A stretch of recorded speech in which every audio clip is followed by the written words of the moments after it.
1 kg 550 600. ಈ ಮನೆ ಇದೆ ಅಲ್ವಾ, ಈ ಮನೆ ಒಳಗಡೆ ಇಷ್ಟು ಟೆಂಪರೇಚರ್ ಬೇಕು? ಟೆಂಪರೇಚರ್ 22 ರಿಂದ 25 ಡಿಗ್ರಿ ಲಾಸ್ಟ್. ಹ್ಯೂಮಿಡಿಟಿ ಬಂದು 70% ಇರಬೇಕು.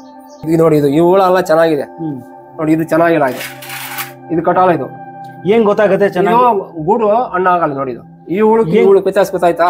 ಏನ್ ಗೊತ್ತಾಗುತ್ತೆ? ಇದು ನೋಡಿದು, ಅದು ಆಕ್ಟಿವ್ ಇಲ್ಲ, ಇದು ಆಕ್ಟಿವ್ ಇಲ್ಲ.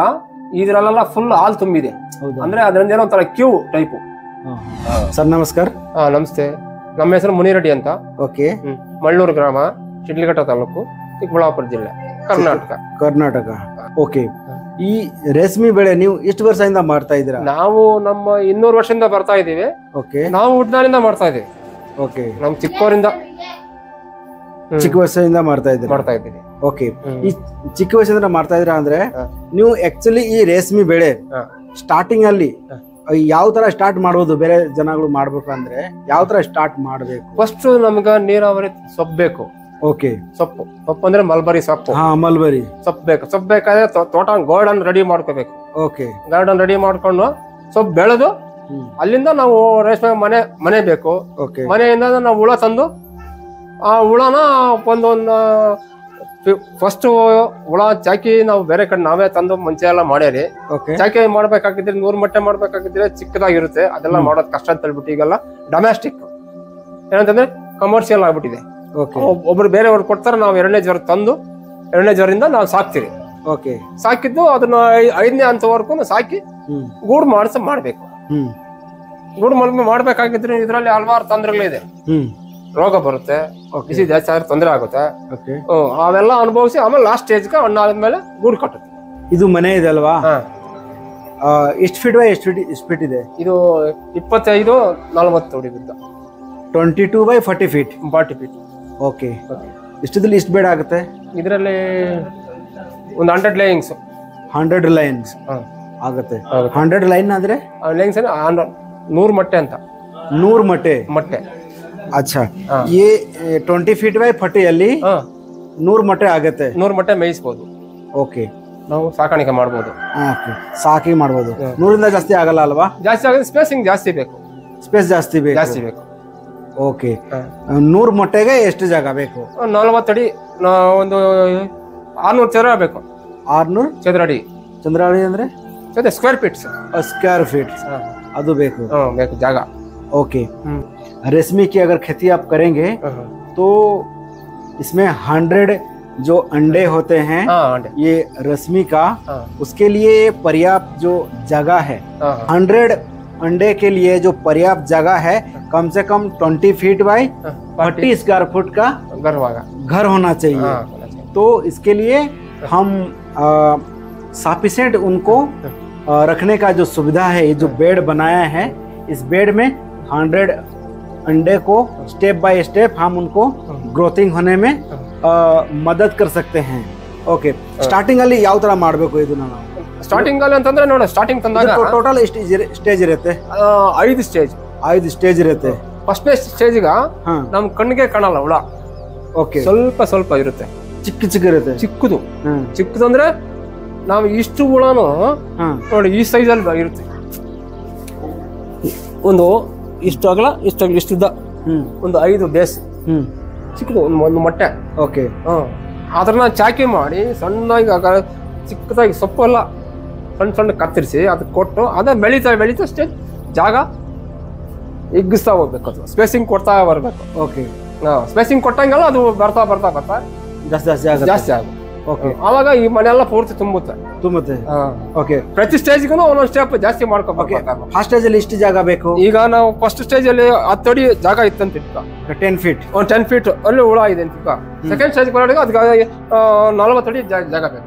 ಆತರ ಎಕ್ಸ್ಟೆಂಡ್ 1 to ಡಬಲ್ ಮಾಡ್ಕೊಂಡು. ಎಷ್ಟು ಸ್ಟೇಜ್ ಇರುತ್ತೆ? 5 ಸ್ಟೇಜ್.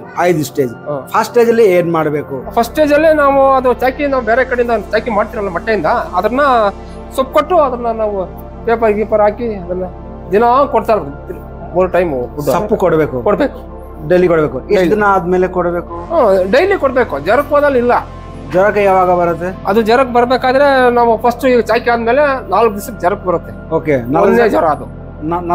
4 ದಿವಸ. ಆವಾಗ ಕೊಡಬಾರ್ದು. ಆವಾಗ 4-5 ವರ್ಷಕ್ಕೆ ಬಂದಾಗ ಅದು ಹಣ್ಣಾಗುತ್ತೆ ಹುಳುವ. ಈ ಹುಳ ಯಾವ ತರ ಕಲರ್ ಬಂದಿದ್ಯೋ ಈ ತರ ಕಲರ್, ಆಗ ಆ ಹುಳನು ಕಲರ್ ಬರುತ್ತೆ. ಕಲರ್ ಬಂದಾಗ ಅದು ಸ್ವಲ್ಪ ಮೇಯೋದಿಲ್ಲ, ಫುಲ್ ಮೊಳಗಿ ಬಿಡುತ್ತೆ, ಸುಮ್ಮನೆ ಎದ್ ಬಿಡುತ್ತೆ ತಟಾಸ್ತಾಗಿ. ಅಲ್ಲಿಂದ ತಿರ್ಗಿ 2 ದಿವಸ ಬಿಟ್ಟ ಮೇಲೆ ಮತ್ತೆ ಎದ್ದೇಳುತ್ತೆ ಜ್ವರ. ಜ್ವರ ಎದ್ದಾಗ ಮತ್ತೆ ಸೊಪ್ಪು ಕೊಡ್ಬೇಕು. ಸೊಪ್ಪು ಕೊಟ್ಟಿದ್ದಾದ್ಮೇಲೆ ತಿರ್ಗಿ ಮತ್ತೆ ಫೀಡಿಂಗು 4 ದಿವಸ. ಅದೇ ತಿರ್ಗಿ ಸ್ಟೆಪ್ ಬೈ ಸ್ಟೆಪ್ ಇಂದ ಪ್ರತಿ ಸ್ಟೆಪ್ಗೂ 2-2 ದಿವಸ ಜ್ವರದಲ್ಲಿ ಇರುತ್ತೆ. ಇಲ್ಲ ಸ್ಟಾರ್ಟಿಂಗ್ ಆಗ್ತಾ ಇಲ್ಲ ಅರ್ಥ ಇಲ್ಲ ನಮ್ಗೆ. ಸ್ಟಾರ್ಟಿಂಗ್ ಅಲ್ಲಿ ನೀವು ಹಾಕ್ತೀರಾ ಅಲ್ವಾ, ಅವಾಗ ಏನ್ ಕೊಡ್ತೀರಾ? ಸೊಪ್ಪು ಇಷ್ಟು ದಿನ ಅದು ಜ್ವರ ಬರೋ ತನಕ ಕೊಡ್ತಾ ಇರ್ಬೇಕು. ಜ್ವರ ಬರುತ್ತಲ್ಲ, ಜ್ವರ ಬರ್ಬೇಕಾದ್ರೆ ಒಂದು 6 ಸೊಪ್ಪು ತಗೊಳುತ್ತೆ. ಬೆಳಗ್ಗೆ 1 ಸೊಪ್ಪು, ಸಂಜೆ 1 ಸೊಪ್ಪು, ರಾತ್ರಿ 1 ಸೊಪ್ಪು. 3 ಸೊಪ್ಪು ಆಯ್ತಲ್ವಾ? 3 ಸೊಪ್ಪು ಪರ್ ಡೇ 3. ಅದು ಆ ತರದ್ದು 3 ದಿವಸ ಆದ್ರೆ 6-8 ಸೊಪ್ಪು ಆಗುತ್ತೆ. 3 ಸೊಪ್ಪಾರ 9 ಸೊಪ್ಪು ಆಗ್ಬೋದು. ಅದು ಸ್ಟೇಜ್ ಬರ್ತಾ ಸೊಪ್ಪು ತಿಂತ ಡೆವಲಪ್ ಆಗ್ತಾ ಇರ್ತದೆ. ಈ ಸೈಜ್ ಬರ್ಬೇಕಾಗಿದ್ರೆ 25 ದಿವಸ ಬೇಕು. 25 ಡೇಸ್ ಬೇಕು. 25 ದಿವಸ ಬೇಕು. 25 ದಿವಸಕ್ಕೆ ಈ ಸ್ಟೇಜ್ ಬರೋದು. ಫಸ್ಟ್ ಸ್ಟೇಜ್ ಆಗ ಎಲ್ಲ ನೋಡಿ, ಈಗ ಇಷ್ಟು ದಪ್ಪ ಇರುತ್ತೆ ಹುಳ. ಈ ಸ್ಟೇಜ್ ಇಷ್ಟು ದಪ್ಪ ಇರುತ್ತೆ. ಈ ಹುಳ ಇಷ್ಟು ಸ್ಟೇಜ್ ಇದ್ದು ಈ ಸ್ಟೇಜ್ ದಪ್ಪ ಬೆಳೆಯುತ್ತೆ. ಸ್ಟಾರ್ಟಿಂಗ್ ಅಲ್ಲಿ ಈ ಸ್ಟೇಜ್ ಇರುತ್ತೆ, ಚಿಕ್ಕದಿರುತ್ತೆ. ಇನ್ನೂ ಚಿಕ್ಕದು ಬಿಡಿ, ಕಣ್ಣೇ ಕಾಣಲ್ಲ ಅದು ಸ್ವಲ್ಪ. ಹೌದಾ? ನಾನು ಅಲ್ಲಿ ನೋಡಿದ್ರಲ್ಲ, ಇದಕ್ಕಿಂತ ಕಡಿಮೆ ಇರುತ್ತೆ ಸೈಜು, ಸ್ವಲ್ಪ ಇಷ್ಟೇ. ಆಗ ಜಾಗ ಇಷ್ಟು ಬೇಕಾಗಲ್ಲ ಅವಾಗ. ಇಷ್ಟು ದಿನ ಆದ್ಮೇಲೆ ಸ್ವಲ್ಪ ಸ್ಟಾರ್ಟಿಂಗ್ ಅಲ್ಲಿ ಈ ತರ ಇರುತ್ತೆ.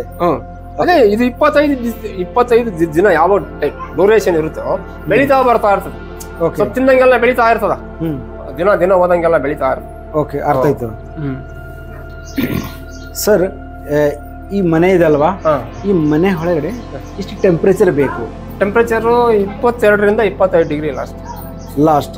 ವೇಟ್ ಜಾಸ್ತಿ ಆದ್ರೆ ಹುಳು ತಡೆಯಲ್ಲ. ಆ ಟೆಂಪರೇಚರ್ ಅಲ್ಲಿ ಮೇಂಟೈನ್ ಮಾಡಬೇಕು. ಅದಕ್ಕಿಂತ ಜಾಸ್ತಿ ಆದ್ರೆ ಆಗೋದಿಲ್ಲ. ಇಮ್ಯುನಿಟಿ ಬಂದು 70% ಇರ್ಬೇಕು. ಹೌದಾ? ತೇವಾಂಶ ಅದಕ್ಕೆ ಕಡಿಮೆ ಆದ್ರೆ ಹುಳುಕ ರೋಗ ಅಟ್ಯಾಕ್ ಆಗುತ್ತೆ, ಕಾಯಿಲೆ ಆಗುತ್ತೆ. ಈ ರೇಷ್ಮೆ ಬೆಳೆ ಯಾವ ಸೀಸನ್ ಅಲ್ಲಿ ಚೆನ್ನಾಗಿ ನಿಮ್ಗೆ? ವರ್ಷದಲ್ಲಿ 12 ತಿಂಗಳು ಬೆಳೆಯಬಹುದು. ಆಯಾ ಕಾಲಕ್ಕೆ ತಕ್ಕಂಗೆ ಅವಾಗ ನಾವು ಮನೆಯಲ್ಲಿ ಅಡ್ಜಸ್ಟ್ ಮಾಡ್ಕೋಬೇಕು. ಹೌದಾ? ಈಗ ಬೇಸಿಗೆ ಬಂದಾಗ ಮನೇಲಿ ಟೆಂಪರೇಚರ್ ಜಾಸ್ತಿ ಇರುತ್ತೆ, ಆಗ ಹ್ಯೂಮಿಡಿಟಿ ಮಾಡ್ಕೋಬೇಕಾದ್ರೆ ಫ್ಯಾನ್ ಗಿನ್ ಹಾಕೊಂಡು ವಾಟರ್ ಕೂಲರ್ ಇಟ್ಕೊಂಡು ಸ್ವಲ್ಪ ನೀರು ಹಾಕೊಂಡು ಮೇಂಟೈನ್ ಮಾಡಿದ್ರೆ ಆಗ ಗಾಳಿ ಸ್ವಲ್ಪ ಆಚೆ ಹೊರಗಡೆ ಗಾಳಿ ಕಡಿಮೆ ಬಿಟ್ಟು ಮಾಡ್ಕೊಂಡ್ರೆ ನಮ್ಮ ಮನೆಯಲ್ಲಿ ಆ ವಾತಾವರಣ ಕಂಡೀಷನ್ ಆಗಿರುತ್ತೆ. ಹೌದಾ? ಯಾವ ಸೀಸನ್ ಅಲ್ಲಿ ಒಳ್ಳೇದು ಪ್ರೊಡಕ್ಷನ್ ಬರುತ್ತೆ? ಇದು ಎಲ್ಲಾ ಸೀಸನ್ ಅಲ್ಲೂ ಬರುತ್ತೆ. ನಾವು ಮೇಂಟೈನ್ ಮಾಡೋದ್ರಲ್ಲಿ ಇರುತ್ತೆ. ಮೇಂಟೈನ್ ಮೇಲೆ 20 ಇಂದ ಎಷ್ಟು ಟೆಂಪರೇಚರ್? 20 ರಿಂದ 25 ಡಿಗ್ರಿ ಅದರೊಳಗಡೆ ಇರಬೇಕು. ಒಂದು ಅದು ನಾರ್ಮಲ್ ಒಂದು ಇದುಂಟು ಹುಳ ಬೆಳೆಯಕ್ಕೆ ಸಬ್ಸ್ಟೆಂಟ್ ಆಗಿರುವಂತದ್ದು ವಾತಾವರಣ. ಹೌದಾ? ಅದು ವಾತಾವರಣದಲ್ಲಿ ಜಾಸ್ತಿನೂ ಆಗ್ಬೋದು, ಕಡಿಮೆನೂ ಆಗ್ಬೋದು. ಮಳೆಗಾಲ ಬಂದ್ರೆ ಕಡಿಮೆ ಆಗ್ತದ, ಬೇಸಿಗೆ ಬಂದ್ರೆ ಜಾಸ್ತಿ ಆಗ್ತದೆ. ಅದಕ್ಕೇನು ತೊಂದರೆ ಆಗತ್ತಾ? ತೊಂದರೆ ಆಗ್ತಿಲ್ಲ, ನಾವು ಮೇಂಟೈನ್ ಮಾಡ್ಬೇಕು ಓನ್ ಆಗಿ. ಆರ್ಟಿಫಿಷಿಯಲ್ ಇದ್ರಾಗೆ ಇಲ್ಲ ಅದು ಸ್ವಲ್ಪ ಜಾಸ್ತಿ ಆಗಿದ್ರೆ ಏನು ತೊಂದರೆ ಆಗುತ್ತೆ? ಇದಕ್ಕೆ ಹುಳಕ್ ತೊಂದರೆ ಆಗುತ್ತೆ. ಆಗ ಹುಳ ಹಣ್ಣಾಗಲ್ಲ. ಅದಕ್ಕೆ ರೋಗ ಬರುತ್ತೆ ನೋಡಿ, ಆ ತರ ಆಗುತ್ತೆ. ಅದು ವೇಸ್ಟೇಜ್ ಆಗುತ್ತೆ. ಯಾವ್ದು ಚೆನ್ನಾಗಿದೆ, ಯಾವ್ದು ಅಷ್ಟೇ? ಇದು ಚೆನ್ನಾಗಿದೆ. ಇದು ನೋಡಿ, ಈ ಹುಳ ಎಲ್ಲ ಚೆನ್ನಾಗಿದೆ ನೋಡಿ. ಇದು ಚೆನ್ನಾಗಿಲ್ಲ, ಇದು ಕಟಾಲ. ಇದು ಏನ್ ಗೊತ್ತಾಗುತ್ತೆ? ಚೆನ್ನಾಗಿ ಗೂಡು ಹಣ್ಣಾಗಲ್ಲ ನೋಡಿ. ಈ ಹುಳು ವ್ಯತ್ಯಾಸ ಗೊತ್ತಾಯ್ತಾ? ಏನ್ ಗೊತ್ತಾಗುತ್ತೆ? ಇದು ನೋಡಿ, ಅದು ಆಕ್ಟಿವ್ ಇಲ್ಲ. ಇದು ಆಕ್ಟಿವ್ ಇಲ್ಲ. ಇದ್ರಲ್ಲೆಲ್ಲ ಫುಲ್ ಹಾಲು ತುಂಬಿದೆ. ಅಂದ್ರೆ ಅದರಿಂದ ಏನೋ ಒಂಥರ ಕ್ಯೂ ಟೈಪು. ಇದು ಅರ್ಥ ಆಯ್ತು. ಸ್ಟಾರ್ಟಿಂಗ್ ಅಲ್ಲಿ ಫಾಸ್ಟ್ ಡೇ ನಾವು ಏನ್ ಮಾಡ್ಬೇಕು? ಇಲ್ಲಿ ಫಸ್ಟ್ ಡೇ ಟೋಟಲ್ ಇದು ಈ ಬೆಳೆನ ಬೆಳೆಸಿದರೆ ಇಷ್ಟು ದಿನ ಬೇಕು? ಟೋಟಲ್ 22 ದಿವಸ ಬೇಕು. 25 ಡೇಸ್ ಬೇಕು. ಫಸ್ಟ್ ಡೇ ಏನ್ ಮಾಡ್ಬೇಕು? ಫಸ್ಟ್ ಡೇ ತಂತಾನೆ ನಾವು ಹುಳನ ಮನೇಲಿ ಇಟ್ಕೊಂತೀವಲ್ಲ, ತಂದಿದ್ರೆ ಅದು ಜ್ವರದಿಂದ ಹೇಳುತ್ತೆ. ಜ್ವರ ಎದ್ಮೇಲೆ ನಾವು ಸೊಪ್ಪು ಕೊಡ್ಬೇಕು. ಡೈಲಿ 3 ಸೊಪ್ಪು ಕೊಡ್ಬೇಕು. Daily 3 times. ಯಾವ ಕೊಡ್ಬೇಕು? ಬೆಳಗ್ಗೆ ಎಷ್ಟು ಗಂಟೆಗೆ? ಬೆಳಗ್ಗೆ 6 ಗಂಟೆಗೆ. 6 ಗಂಟೆಯಿಂದ ಎಷ್ಟು ಗಂಟೆಗೆ ಕೊಡ್ಬೋದು? 6 ಗಂಟೆ ಕೊಟ್ಬಿಡ್ಬೇಕು ಒಂದು ಸೊಪ್ಪು, ಒಂದು ಫೀಡಿಂಗ್. 6 ಗಂಟೆದ ಲೇಟ್ ಮಾಡಬಾರ್ದು. ಯಾಕಂದ್ರೆ ಮತ್ತೆ ತಿರ್ಗಿ ಲೇಟ್ ಮಾಡಿದ್ರೆ ಸೊಪ್ಪು ಅದೆಲ್ಲ ನಾವು ಕೊಟ್ಟಂತ ಫೀಡಿಂಗ್ ಫುಲ್ ಸೊಪ್ಪೆಲ್ಲ ತಿನ್ಬೇಕಲ್ಲ. ಹೌದಾ? ಅದಾಗೆ ಇರುತ್ತೆ. ಟೈಮಿಂಗ್ಸ್ ಬೇಕು. ಬೆಳಗ್ಗೆ 6 ಗಂಟೆಗೆ ಕೊಡಬೇಕು. ನೆಕ್ಸ್ಟ್ ಮಧ್ಯಾಹ್ನ 1 ಗಂಟೆಗೆ 1 ಗಂಟೆಗೆ ಕೊಡಬೇಕು. ಸಾಯಂಕಾಲ 8 ಗಂಟೆ 6 o'clock, 1 o'clock, 8 o'clock 3 ಟೈಮ್ ಕೊಡಬೇಕು. ಅಪ್ ಟು 4 ಇಂದ 4 hours ಡ್ಯೂರೇಷನ್ ಬೇಕು ಸ್ವಲ್ಪ ತಿನ್ನಕ್ಕೆ. ಹೌದಾ ಸರ್? 4 hour ಬೇಕು. 1 hour ರೆಸ್ಟ್, ಅದು ಖಾಲಿಗಿರ್ಬೇಕು. 4 hour ಆದ್ಮೇಲೆ 1 hour ರೆಸ್ಟ್ ಬೇಕು. ಓಕೆ, ಆ ತರ ಇದೆ. ಓಕೆ, ಫಸ್ಟ್ ಡೇ ಸೊಪ್ಪು ಕೊಡ್ಬೇಕು. ಸೆಕೆಂಡ್ ಡೇ ಅದು ಸೊಪ್ಪು ಡೈಲಿ ಕೊಡ್ತಾನೆ ಇರಬೇಕು. ಸೊ ಜ್ವರಕ್ಕೆ ಹೋಗುತ್ತಲ್ಲ, ಮಾತ್ರ ಕೊಡೋ ಅಷ್ಟಿಲ್ಲ. ಇಷ್ಟು ದಿನ ಆದ್ಮೇಲೆ ಜ್ವರ ಬರುತ್ತೆ. ಅದು ಫಸ್ಟ್ನೇ ಸ್ಟೇಜ್ 3 ದಿವಸ ಆದ್ಮೇಲೆ ಜ್ವರಕ್ಕೆ ಬರುತ್ತೆ. ಓಕೆ, 3 days ಆದ್ಮೇಲೆ ಜ್ವರ ಬರುತ್ತೆ. ಓಕೆ, 4 days ಜ್ವರ ಬರುತ್ತೆ. 3 days ಆದ್ಮೇಲೆ 4th ಮತ್ತು 5th ಡೇ ಜ್ವರದಲ್ಲಿ ಇರುತ್ತೆ. ಅದೇ ಅವತ್ತು ಫೀಡಿಂಗ್ ತಿನ್ನೋದಿಲ್ಲ. ಅರ್ಥ ಆಯ್ತು. ಫಸ್ಟ್ 3 days ಸೊಪ್ಪು ಕೊಡಬೇಕು, 2 days ಗ್ಯಾಪ್ ಕೊಡಬೇಕು. 2 days ಆದ್ಮೇಲೆ 3, 4, 5 ಅಲ್ಲಿ 5 days 6 days ಇಂದ ಕೊಡಬೇಕು. ಮತ್ತೆ ಸೊಪ್ಪು ಕೊಡಬೇಕು. 6 days ಇಂದ 3 days ಕೊಡಬೇಕು. 6, 7, 8 days 9, 10 ಗ್ಯಾಪ್ ಇರುತ್ತೆ. 9, 10 ಗ್ಯಾಪ್ ಇದ್ರೆ 11, 12 ಮತ್ತೆ ಸೊಪ್ಪು ಕೊಡ್ಬೇಕು. ಆ ತರ ಟೋಟಲ್ 5 ಸ್ಟೇಜ್ ಇರುತ್ತೆ. ಓಕೆನಾ? 5 ಸ್ಟೇಜ್ ಇದ್ರೆ ಇದಕ್ಕೆ ಜ್ವರ ಬರುತ್ತೆ ಅಲ್ವಾ? ಆ ಜ್ವರ ಬರುವಾಗ ಆ ಟೈಮಲ್ಲಿ ಏನ್ ಕೊಡ್ತೀರಾ? ಏನು ಕೊಡಂಗೇ ಇಲ್ಲ. ಬೇರೆ ಏನು ಔಷಧಿಗಳು ಆತರ? ಔಷಧಿ ಅಂದ್ರೆ ಆ ಜ್ವರದಿಂದ ಜ್ವರ ಅವಧಿ ಮುಗಿಯುತ್ತಲ್ಲ, ಎರಡನೇದು ಅದು ಜ್ವರ ಎದ್ದ ಮೇಲೆ ಕೊಡೋದು. ಸುಣ್ಣ ಕೊಡ್ತೀರಾ? ಜ್ವರಕ್ಕೆ ಬಂದಾದ್ಮೇಲೆ ಸುಣ್ಣ ಕೊಡ್ತೀವಿ. ಜ್ವರ ಎದ್ದ ಮೇಲೆ ಸ್ವಲ್ಪ ಔಷಧಿ ಕೊಡ್ಬೇಕು. ಡೈಲಿ ಜ್ವರ ಆದ್ಮೇಲೆ 2 days ಆದ್ಮೇಲೆ ಜ್ವರ ಔಷಧಿ ಕೊಡಬೇಕು. ಎಷ್ಟು ಸರಿ ಕೊಡಬೇಕು? ಅದು ಒಂದೊಂದು ಸ್ಟೇಜ್ ಒಂದೊಂದು. ಫಸ್ಟ್ನೇ ಸ್ಟೇಜ್ ಒಂದ್ಸರಿ, 2ನೇ ಸ್ಟೇಜ್ ಒಂದ್ಸರಿ, 3ನೇ ಸ್ಟೇಜ್ ಒಂದ್ಸರಿ, 4ನೇ ಸ್ಟೇಜ್ ಒಂದ್ಸರಿ. ಓಕೆ, ಫಸ್ಟ್ ಸ್ಟೇಜ್ಗೆ ಔಷಧಿ ಕೊಡ್ತೀರಾ ಅಲ್ವಾ? ಎಷ್ಟು ಟೈಮ್ ಕೊಡ್ತೀರಾ ನೀವು? ಒಂದೇ ಟೈಮ್ ಅಷ್ಟೇ ಔಷಧಿ ಕೊಡ್ತೀರಾ? ಫಸ್ಟ್ ಔಷಧಿ ಕೊಟ್ಬಿಡಟ್ಟು ಆಮೇಲೆ ಸೊಪ್ಪು ಹಾಕೋದು ನಾವು. ಹೌದಾ? ಫೀಡಿಂಗ್ ಕೊಡೋದು. 2 days ಜ್ವರ ಇರೋದಲ್ವಾ, ಲಾಸ್ಟ್ ಟೈಮ್ ಅಲ್ಲಿ ಔಷಧಿ ಕೊಟ್ಬಿಟ್ಟು ಅಕಸ್ಮಾತ್ ಇವತ್ತು ನಾಳೆ ಜ್ವರ ಆಯ್ತು, ಔಷಧಿ ಯಾವಾಗ ಕೊಡ್ತೀರಾ? ಔಷಧಿ ಜ್ವರದಿಂದ ಮೇಲೆ ಬರುತ್ತಲ್ಲ ಅದು ಜ್ವರ ಕುಂತಾಗ ಇದು ಏನು ಆಕ್ಟಿವೇಶನ್ ಮಾಡಿ ಏನು ಮಾಡೋದಿಲ್ಲ. ಇದು ಸೈಲೆಂಟ್ ಆಗಿರುತ್ತೆ. ಅವಾಗ ಗೊತ್ತಾಗುತ್ತೆ ಜ್ವರ ಇದೆ ಅಂತ. ಇದು ನೋಡಿ, ಸೊಪ್ಪಿನ ಟೈಮಲ್ಲಿ ಆಕ್ಟಿವೇಶನ್ ಇರುತ್ತೆ. ಫುಲ್ ಮಲಗಿ ಬಿಡುತ್ತೆ ನೋಡಿ, ಈ ತರ ಸೈಲೆಂಟ್ ಆಗಿರುತ್ತೆ. ಜ್ವರ ಬಂದ್ಮೇಲೆ ನಾವು ಮನುಷ್ಯನ್ಗೆ ಯಾವ ತರ ಆಕ್ಟಿವೇಶನ್ ಇರಲ್ಲ, ಅದು ಅದೇ ತರ ಇರುತ್ತೆ. ಅರ್ಥ ಆಯ್ತು. ಅವಾಗ ಔಷಧಿ ಕೊಡ್ಬೇಕು. ಔಷಧಿ ಕೊಟ್ಟಾದ್ಮೇಲೆ ಅವ್ರು ಆಕ್ಟಿವ್ ಆಗತ್ತೆ. ಆಕ್ಟಿವ್ ಆದ್ಮೇಲೆ ಅವ್ರಿಗೆ ಸೊಪ್ಪು ಕೊಡ್ಬೇಕು. ಅಷ್ಟೇ. ಬೇರೆ ಇದಕ್ಕೆ ಆತರ ಡಿಫ್ರೆಂಟ್ ಜಾಸ್ತಿ ಕಷ್ಟ ಏನಿಲ್ಲ ಅಲ್ವಾ? ಏನ್ ಕಷ್ಟ? ಓಕೆ, ಇದು ಮುಗಿಸರ ಮೇಲೆ ನೆಕ್ಸ್ಟ್ ಆಮೇಲೆ ಏನ್ ಮಾಡ್ತಾರ? ಈ ಸೈಡ್ನ ಏನು ಹಣ್ಣಾದ್ಮೇಲೆ ನಾವು ಚಂದ್ರನಿಗೆ ಬಿಡ್ತೀವಿ. ಅಲ್ಲಿ ಹಾಕ್ತೀರಾ? ಶೆಡ್ಗೆ ಹಾಕ್ಬಿಟ್ಟು ಚಂದ್ರನಿಗೆ ಬಿಟ್ಟು ನೆರಳಲ್ಲಿ ಕಟ್ಬಿಡ್ತೀವಿ. ನೆರಳಲ್ಲಿ ಬಿಟ್ಬಿಡ್ಬೇಕು 3 ದಿವಸ. 20 दिन 22 दिन के बाद ये जो कीड़े हैं, रेशम के कीड़े हैं, इसको ये होल में ऐसा डालना पड़ता है. हालांकि मुझे अभ्यास नहीं है, जिसके कारण मुझे डर लग रहा है इसको पकड़ने में. बहुत ये नागल अलवा कुछ नहीं करेंगे. सार कह रहे हैं कि कुछ नहीं करेंगे, ऐसा डालना पड़ता है होल में 20-22 दिन के उपरांत. इसके बाद अगला स्टेज होता है जो घर में आपको दिखाए, वहाँ से यहाँ ला के इसमें डालते हैं. ये जो देख रहे हैं इस तरह ये भर जाते हैं. ये एक्टिव हो रहे हैं धागा बनाने के लिए.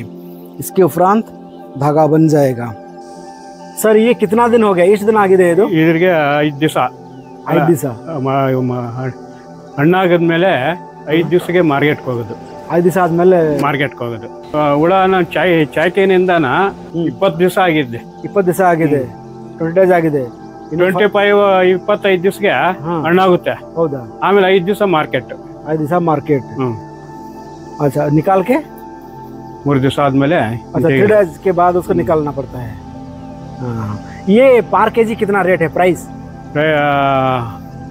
1 kg 550-600 ರೂಪಾಯಿ. 1 kg 550-600.